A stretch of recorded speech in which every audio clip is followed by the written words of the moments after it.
Hi guys, welcome to the channel of love. Okay, it's our storytelling story time session.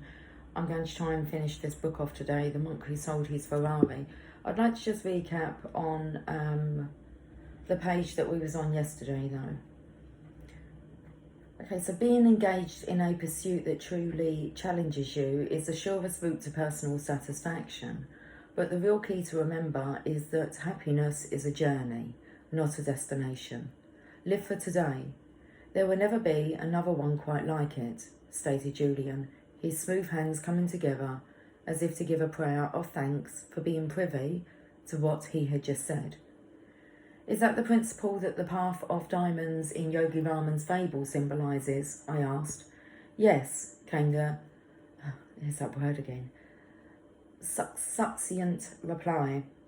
Just as a sumo wrestler found lasting fulfillment and joy by walking the path of diamonds, you can have the life you deserve the very moment you start to understand that the path you are currently walking on is one rich with diamonds and other priceless treasures.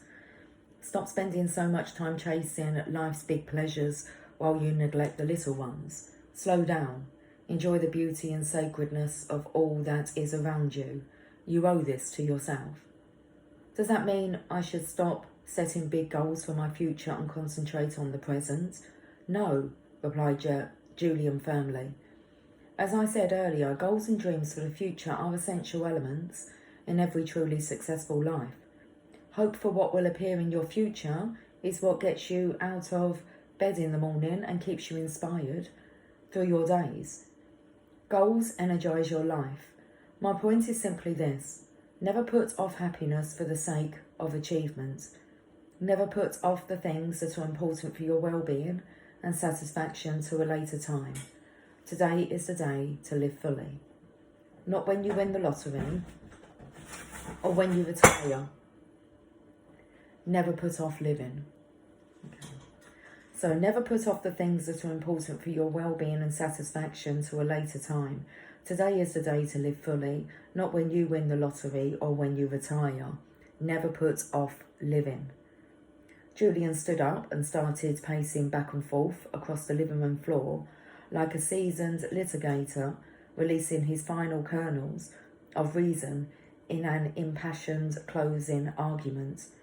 Don't fool yourself into thinking that you will be a more loving and giving husband when your law firm takes on a few more junior lawyers to ease the burden. Don't kid yourself into believing that you will start to enrich your mind, care for your body, and nourish your soul when your bank account gets big enough and you have the luxury of more free time. Today is the day to enjoy the fruits of your efforts. Today is the day to seize the moment and live a life that soars. Today is the day to live from your imagination and harvest your dreams. And please never, ever forget the gift of family. I'm not sure I know exactly what you mean, Julian. Live your children's childhood, came the simple reply. Huh? I muttered, perplexed at the apparent paradox. Few things are as meaningful as being a part of your children's childhood. What is the point of climbing the steps of success if you have missed the first steps of your own kids? What good is owning the biggest house on your block if you have not taken the time to create a home? What is the use of being known across the country as a red-hot trial lawyer if your kids don't even know their father? Julian offered, his voice now quivering with emotion. I know whereof I speak. The last comment floored me. All I knew of Julian was that he had been a superstar litigator who hung out with the rich and the beautiful. His romantic trysts with nubile fashion models were almost as legendary as his courtroom skills. What could this former millionaire playboy possibly know about being a father? What could he possibly know about the daily struggles I faced in trying to be all things to all people, a great father and a successful lawyer? But Julian's sixth sense caught me. I do know something of the blessings we call children, he said softly. But I always thought you were the city's most eligible bachelor before you threw in the towel and gave up your practice. Before I was caught up in the illusion of the fast and furious lifestyle that I was so well known for, you know that I was married? Yes. He then paused. As a child might before telling his best friend a closely guarded secret. What you do not know is that I also had a little daughter. She was the sweetest, most delicate creature I have ever seen in my life. Back then, I was a lot like you were the first time we met, cocky, ambitious, and full of hope. I had everything anyone could ever want. People told me I had a brilliant future, a stunningly beautiful wife, and a wonderful daughter, yet when life seemed to be perfect, it was all taken from me in an instant. For the first time since his return, Julian's eternally joyful face was enveloped in sadness. A single tear began to slide down one of his bronze cheeks and dripped onto the velvety fabric of his ruby-red robe.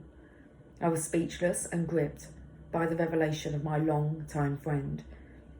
You don't have to continue, Julian, I offered sympathetically, placing an arm around his shoulders to comfort him. But I do, John. Of all those I knew in my former life, you showed the most promise. As I said, you reminded me a lot of myself when I was younger.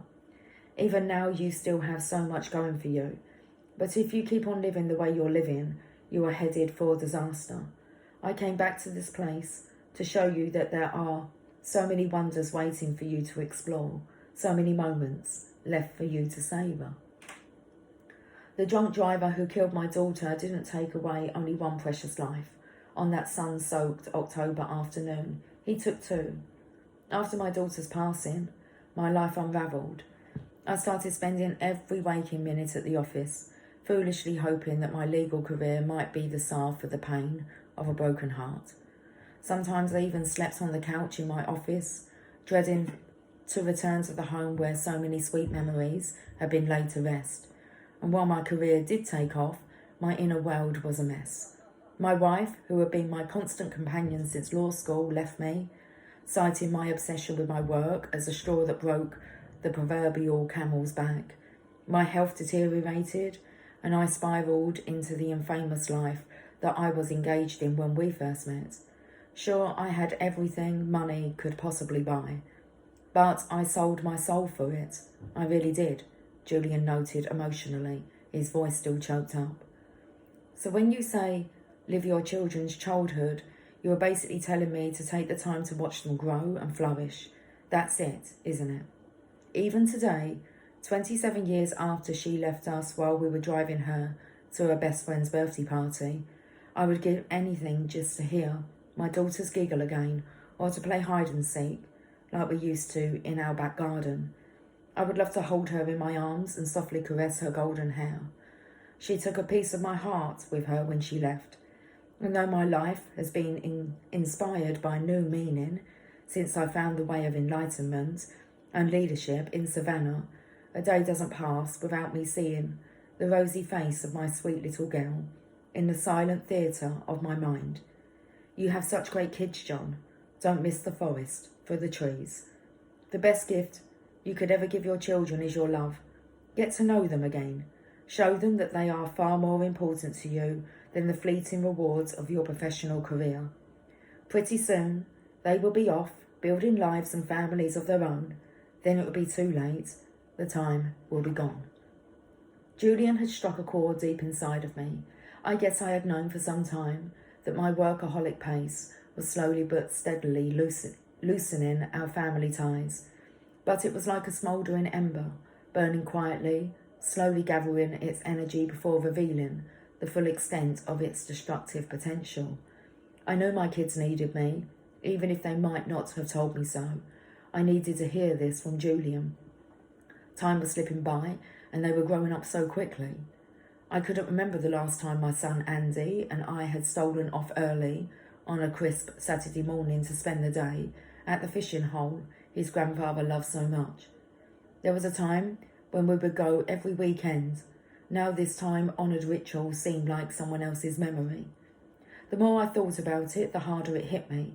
Piano recitals, Christmas plays, Little League championships had all been traded for my professional advancement. What was I doing, I wondered. I really was sliding down the slippery slope that Julian described. There and then, I resolved to change. Happiness is a journey, Julian continued, his voice rising once again to the heat of passion. It is also a choice that you make. You can marvel at the diamonds along the way, or you can keep running through all your days, chasing that elusive pot of gold at the end of the rainbow that ultimately reveals itself to be empty. Enjoy the special moments that every day offers, because today, this day, is all you have. Can anyone learn to live in the now? Absolutely. No matter what your current circumstances might be, you can train yourself to enjoy the gift of living and fill your existence with the jewels of everyday life. But isn't that a little optimistic? How about someone who has just lost everything they own? Okay. How about someone who has just lost everything they own due to a bad business deal? Due to everything they own. Due to a bad business. Okay. But isn't that a little optimistic? How about someone who has just lost everything they own due to a bad business deal? Let's say that not only are they financially bankrupt, but emotionally bankrupt as well. The size of your bank account and the size of your house have nothing to do with living life with a sense of joy and wonder. This world is full This world is full of unhappy millionaires. Do you think the sages I met in Savannah were concerned with having a well-balanced financial portfolio and acquiring a summer house in the south of France? Julian asked mischievously. Okay, I see your point. There is a huge difference between making a lot of money and making a lot of life. When you start spending even 5 minutes a day practicing the art of gratitude, you will cultivate the richness of life that you are looking for. Even the person you spoke of in your example can find an abundance of things to be thankful for, notwithstanding his dire financial predicament. Ask him if he still has it. Ask him if he still has his health, his loving family, and his good reputation in the community. Question him as to whether he is happy to have citizenship in this country and whether he still has a roof over his head. Perhaps he might have no assets other than a masterful ability to work hard and the ability to dream big dreams. Yet these are precious assets for which he ought to be grateful. We all have much to be thankful for, even the birds singing outside your windowsill on what looks like another magnificent summer's day appear as a gift to the wise person. Remember, John, life doesn't always give you what you ask for, but it always gives you what you need. So by giving daily thanks for all of my assets, whether these are material or spiritual, I will develop the habit of living in the moment. Yes, this is an effective method for putting far more living into your life. When you savour the now, you kindle the fire of life that allows you to grow your destiny. Grow my destiny? Yes, I told you earlier that we all have been given certain talents. Every single person on the planet is a genius. You don't know some of the lawyers I work with, I quipped. Everyone, said Julian empathically. We all have something that we are meant to do. Your genius will shine through and happiness will fill your life the instant you discover your higher purpose and then direct all your energies towards it. Once you are connected to this mission, whether it is being a great teacher of children or an inspired artist, all your desires will be fulfilled effortlessly. You will not even have to try. As a matter of fact, the harder you try, the longer it will take you to reach your aims. Instead, simply follow the path of your dreams in full expectation of the bounty that is certain to flow. This will bring you to your divine destination. This is what I mean by growing your destiny, John offered sagely. When I was a young boy, my father loved to read me a fairy tale known as Peter and the Magic Thread. Peter was a very lively little boy. Everyone loved him, his family, his teachers, and his friends. But he did have one weakness. What was that? Peter could never live in the moment. He had not learned to enjoy the process of life. When he was in school, he dreamed of being outside playing. When he was outside playing, he dreamed of his summer vacation. Peter constantly daydreamed, never taking the time to savour the special moments that filled his days. One morning, Peter was out walking in a forest near his home. Feeling tired, he decided to rest on a patch of grass and eventually dozed off. After only a few minutes of deep sleep, he heard someone calling his name. "Peter! Peter!" came the shrill voice from above. As he slowly opened his eyes, he was startled to see a striking woman standing above him. She must have been over 100 years old, and her snow-white hair dangled well below her shoulders like a matted blanket of wool. In this woman's wrinkled hand was a magical little ball with a hole in the centre, and out of the hole dangled a long golden thread. "Peter," she said, "this is the thread of your life. If you pull the thread just a bit, an hour will pass in seconds. If you pull a little harder, whole days will pass in minutes. If you pull with all your might, months, even years, will pass by in days." Peter grew very excited at this discovery. "I'd like to have it, if I may," he asked. The elderly woman quickly reached down and gave the ball with the magic thread to the young boy. The next day, Peter was sitting in the classroom, feeling restless and bored. Suddenly, he remembered his new toy. As he pulled a little bit of the golden thread, he quickly found himself at home, playing in his garden. Realising the power of the magic thread, Peter soon grew tired of being a schoolboy and longed to be a teenager, with all the excitement that phase of life would bring. So again he pulled out the ball and pulled hard on the golden thread. Suddenly he was a teenager with a very pretty young girlfriend named Elise. But Peter still wasn't content. He had never learned to enjoy the moment and to explore the simple wonders of every stage of his life. Instead, he dreamed of being an adult. So again he pulled on the thread, and many years whizzed by in an instant. Now he found that he had been transformed into a middle-aged adult. Elise was now his wife, and Peter was surrounded with a house full of kids. But Peter also noticed something else. His once jet black hair had started to turn grey, and his once youthful mother, whom he loved so dearly, had grown old and frail. Yet Peter still could not live in the moment. He had never learned to live in the now. So once again, he pulled on the magic thread and waited for the changes to appear. Peter now found that he was a 90-year-old man. His thick, dark hair had turned white as snow, and his beautiful young wife, Elise, had also grown old and had passed away a few years earlier. His wonderful children had grown up and left home to lead lives of their own. For the first time in his entire life, Peter realised that he had not taken the time to embrace the wonders of living. He had never gone fishing with his kids or taken a moonlit stroll with Elise. He had never planted a garden or read those wonderful books his mother had loved to read. Instead, he had hurried through life, never resting to see all that was good along the way.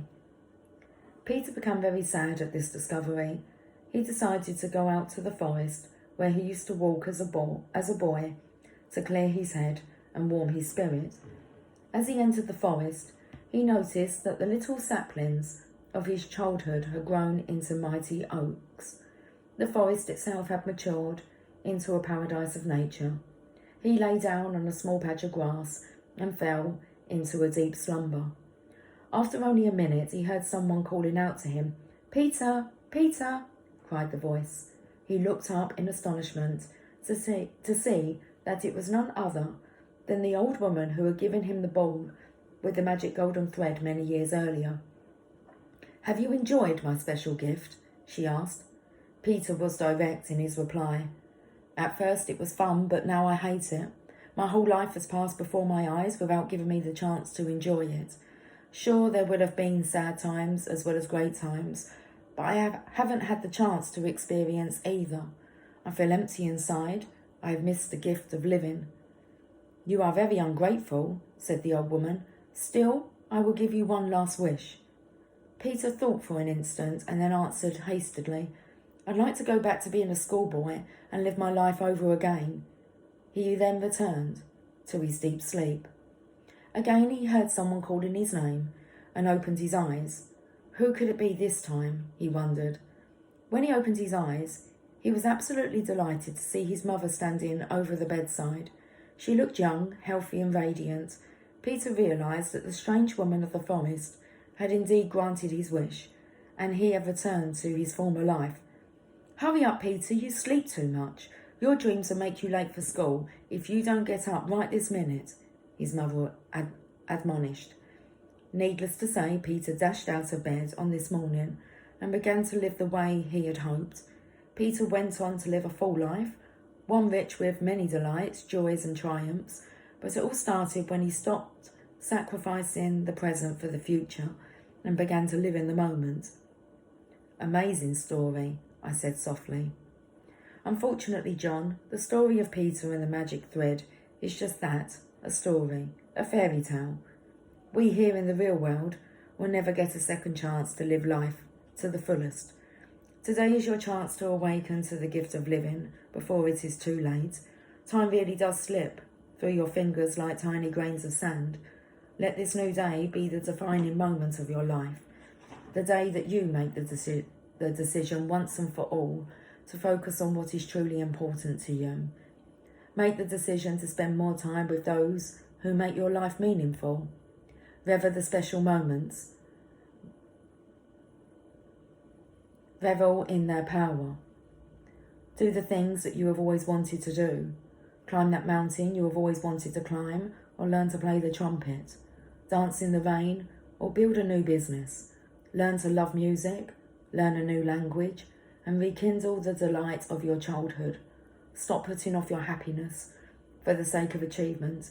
Instead, why not enjoy the process? Revive your spirit and start tending to your soul. This is the way to Nirvana. Nirvana? The sages of Savannah believed that the ultimate destination of all truly enlightened souls was a place called Nirvana. Actually, more than a place. The sages believed Nirvana to be a state, one that transcended anything they had known previously. In Nirvana, all things were possible. There was no suffering, and the dance of life was played out with divine perfection. On reaching Nirvana, the sages felt that they would step into heaven on earth. This was their ultimate goal in life, Julian observed, his face radiating a peaceful, almost angelic quality. We are all here for some special reason, he observed prophetically. Meditate on what your true calling is and how you can give to yourself and how you can give of yourself to others. Stop being a prisoner of gravity. Today, light your spark of life and let it blaze brightly. Start applying the principles and strategies that I have shared with you. Be all that you can be.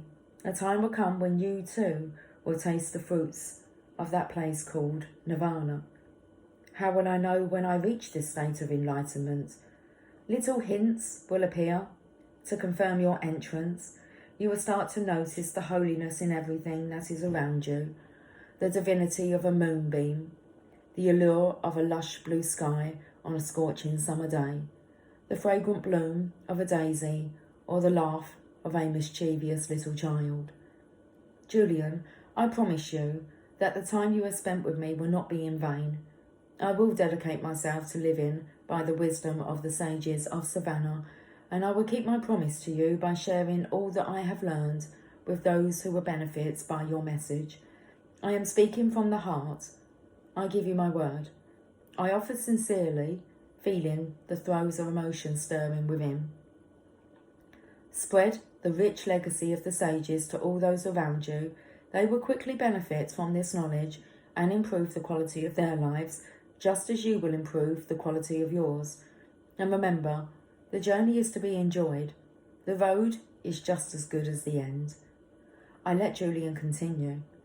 Yogi Raman was a great storyteller, but there was one story he told me which stood out among the rest. May I share it with you? Absolutely. Many years ago in ancient India, a Maharaja wanted to build a great tribute to his wife as a sign of his deep love and affection for her. This man wanted to create a structure, the likes of which the world had never seen, one that would shimmer across the moonlit sky, one that people would admire for centuries to come. So every day, block by block, his workers toiled in the hot sun. Every day this structure started to look a little more defined, a little more like a monument, a little more like a beacon of love against the azure blue Indian sky. Finally, after 22 years of daily, gradual progress, this palace of pure marble was complete. Guess what I'm speaking of? I have no idea. The Taj Mahal. One of the 7 wonders of the world, Julian replied. My point is simple. Everyone on this planet is a wonder of this world. Every one of us is a hero in some way or another. Every one of us has the potential for extraordinary achievement, happiness and lasting fulfillment. All it takes are small steps in the direction of our dreams. Like the Taj Mahal, a life overflowing with wonders is built day by day, block by block. Small victories lead to large victories. Tiny incremental changes and improvements such as those I have suggested will create positive habits. Positive habits will create results, and results will inspire you towards greater personal change. Begin to live each day as if it was your last. Starting today, learn more, laugh more, and do what you truly love to do. Do not be denied your destiny, for what lies behind you and what lies in front of you matters little when compared to what lies within you. Without saying another word, Julian Mantle, the millionaire lawyer turned enlightened monk, got up, embraced me like the brother he had never had, and walked out of my living room into the thick heat of another scorching summer day. As I sat alone and collected my thoughts, I noticed that the only evidence I could find of this sage's messenger's extraordinary visit sat silently on the coffee table in front of me. It was his empty cup. And that, guys, is the end to the monk who sold his Ferrari. So let's have a look at chapter 13, action summary. Okay, it's the diamond path is a symbol. The virtue, embrace the present. The wisdom, live in the now, savour the gift of the present. Never sacrifice happiness for achievement. Savour the journey and live each day as your last. And the techniques, live your children's childhood, practice gratitude, and grow your destiny. The quotable quote, we are all here for some special reason. Stop being a prisoner of your past. Become the architect of your future. Okay, so the 7 timeless virtues of enlightened living. Number 1, master your mind, and the symbol is the magnificent garden. Number 2, follow your passion, and the symbol is the towering lighthouse. Number 3, practice Kaizen. The symbol is a sumo wrestler. Number 4, live with discipline, and the symbol is the pink wire cable. Number 5, respect your time. The symbol is the gold stopwatch. Number 6, selflessly serve others, and the symbol is the fragrant roses. And virtue number 7, embrace the present, and the symbol is the path of diamonds. There you go, I'll hold that up so that you might be able to, I don't know if you can see that, whether you can screenshot it. That's it, guys. That's the end to the monk who sold his Ferrari. Okay, I will catch up with you guys soon. Have a fantastic day. Take care. Much love. Bye for now.